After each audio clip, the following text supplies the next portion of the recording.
NT రామారావుని చూసినాం, తర్వాత చంద్రబాబు నాయుడుని చూసినాం, రాజశేఖర రెడ్డిని చూసినాం, కేసీఆర్ని చూసినాం, ఇప్పుడు ఈయనను చూస్తున్నాం. వాళ్ళని చూసినాక ఈయన చూస్తే ఎట్లా అనిపిస్తుంది? అసలు ఎవడన్నా ముఖ్యమంత్రి సెక్రటేరియట్ పోయి ఇక్కడ వాళ్ళు అంకె బిందెలు ఉంటాయనుకొని వచ్చినా అవి లేవు అన్నోడు ఎవడన్నా ఉన్నాడు ఇది వరకు? ఇక గిసొంటోడు లంకె బిందెలు ఎవడు ఎత్తుకుతాడమ్మా? నాకు అర్థం కాదు. ఎవరు గసంటోళ్ళు ఎత్తుకుతారు, పాకెట్ మార్గాలు, దొంగలు. ఎవడన్నా ముఖ్యమంత్రి మాట్లాడతాడు గట్ల మాట? ఇంకా ఘోరం. ఆయన భాష ఏం భాష అది? నీ గుడ్లు వీకి గోటీలాడతా, నీ పేగులు తీసి మెడలేసుకుంటా. పేగులు మెడలేసుకుంది నేను నాకు అర్థం కాదు. బోటి కొట్టేటోను నువ్వేమన్నా? పేగులు మెడలేసుకుంటా, గుడ్లు వీకి గోటీలాడతా. ఎవడన్నా ముఖ్యమంత్రి మాట్లాడే మాటలా? ఇంకా ఘోరం ఏమిటి తెలుసా? ఇగో ఇప్పుడు బాకీ లేనోడు, అప్పు లేనోడు ఎవడు ఉండడు ప్రపంచంలో. అది రాష్ట్ర ప్రభుత్వం అయినా, మనిషి అయినా, కుటుంబం నడిపే ఒక ఆడపిల్ల అయినా అందరికీ బాకీ ఉంటుంది. మరి బాకీ ఉన్నప్పుడు ఎట్లా నడుపుతాం మనం? లోపల బనీన్కు పొక్కలున్నా మీదికెళ్ళి మాత్రం కడకంగి వేసుకొని తిరుగుతాం. ఎందుకు? మరి బయట మళ్ళీ అప్పు ఉంటానా వద్దా? రొటేషన్ తిప్పాలనా లేదా?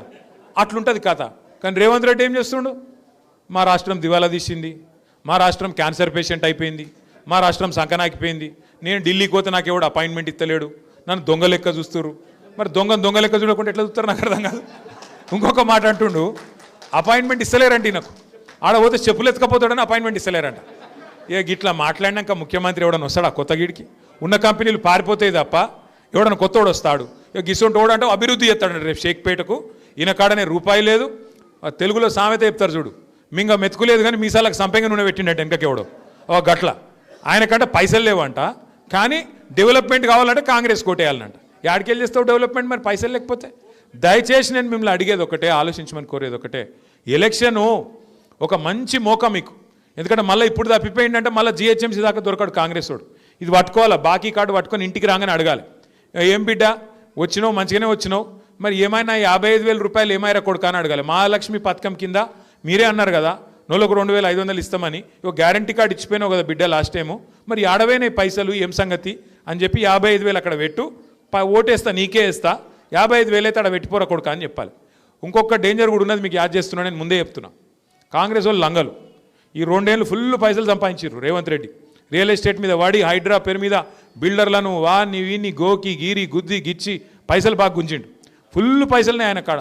ఓటుకు 10,000 ఇచ్చినా ఇస్తాడు. మీరు ఏం చేయాలి? ఎరికైనా షేక్పేటలగినా మన ఇంటికాడికి వచ్చిర్రు అనుకో, వచ్చి పైసలు చేతిలో పెడతారు. అక్క నువ్వైతే పెట్టుకో, నువ్వైతే ఓటేయి, నీకు బాగా పరిస్థితి బాగలేదు, నాకు ఎరికే, నువ్వు మనోని గెలిపియాలి అని చెప్పి అట్లా ఇచ్చిపోతారు. మీరేం చేయాలి తెలుసా? వాళ్ళు హుషారుగాళ్ళు, వాళ్ళు కూడా కాంగ్రెస్ వాళ్ళు పైసలు చేతిలో పెట్టి మిమ్మల్ని ప్రమాణం చేయమంటారు. దేవుని పటం మీదనో, పిల్లల మీదనో, కుటుంబం మీదనో ప్రమాణం చేయమంటారు. మీరేం చేయాలి? ఒక మంచి సీక్రెట్ చెప్తాను, ఇన్నూరు జర జాగ్రత్తగా ఇన్నూరు. ఇది ఒక్కటి, అక్క జర ఫోన్ పెట్టి నీకు దండం పెడతా. మీ ఆయన మంచిగానే ఉన్నాడు ఫోన్ పెట్టి. అయితే వాళ్ళు వస్తారు, చాలా డేంజర్ ముచ్చట చెప్తున్నా, పెద్దమ్మకి చెప్పు, డేంజర్ ముచ్చట చెప్తున్నా ఇను. అయితే వాళ్ళు పైసలు ఇస్తారు, ప్రమాణం చేయమంటారు. మీరు ఏం చేయాలి ఎరికేనా? చేయి ఆపాలి, కళ్ళు మూసుకోవాలి, లోపల తుప్పాలు తుప్పాలు తుప్పాలు తుప్పాలు అనుకోవాలి. అర్థమైందా? అప్పుడు ఇంకేం ఒట్టు పెట్టినా అది చెల్లదిగా. ఇక వాడు ఏం చెప్పమంటే చెప్పాలి, లోపల తుప్పాలు తుప్పాలు అనుకొని చెప్పాలి. ఓటు ఎటు గుద్దాలి, ఓటు ఎటు పడాలి? కారు గుర్తే పొరపాటున మళ్ళీ హాత్ పార్టీ కొట్టేస్తే మళ్ళీ హాత్ ఇస్తారు.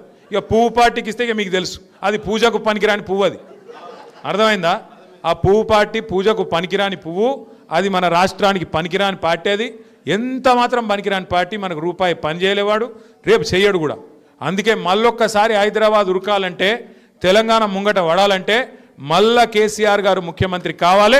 దానికి జూబ్లీ హిల్స్ నుంచే జైత్రయాత్ర మొదలు కావాలి. మీరు అనుకుంటుండొచ్చు ఇంకా దోసాలు ఉంది కదా, ఇంకా దోసాల తర్వాత కేసీఆర్ వస్తాడు కదా. మీరిగిన జూబ్లీ హిల్స్లో గట్టి గుద్దిర్రు అనుకో, దోసాలు కూడా ఇంతజారు చేసే అవసరం లేదు. దోసాల లోపలనే ఏం జరిగినా జరుగుతుంది, ఏమైనా జరగచ్చు. అందుకే నేను అంటున్నా, మళ్ళా మనం వచ్చినాక మంచిగా పని చేసుకుందాం. వీళ్ళతో కాంగ్రెస్ వాళ్ళతో ఊది కాలది, పీరి లేవది, ఏం కాదు వాళ్ళతోని.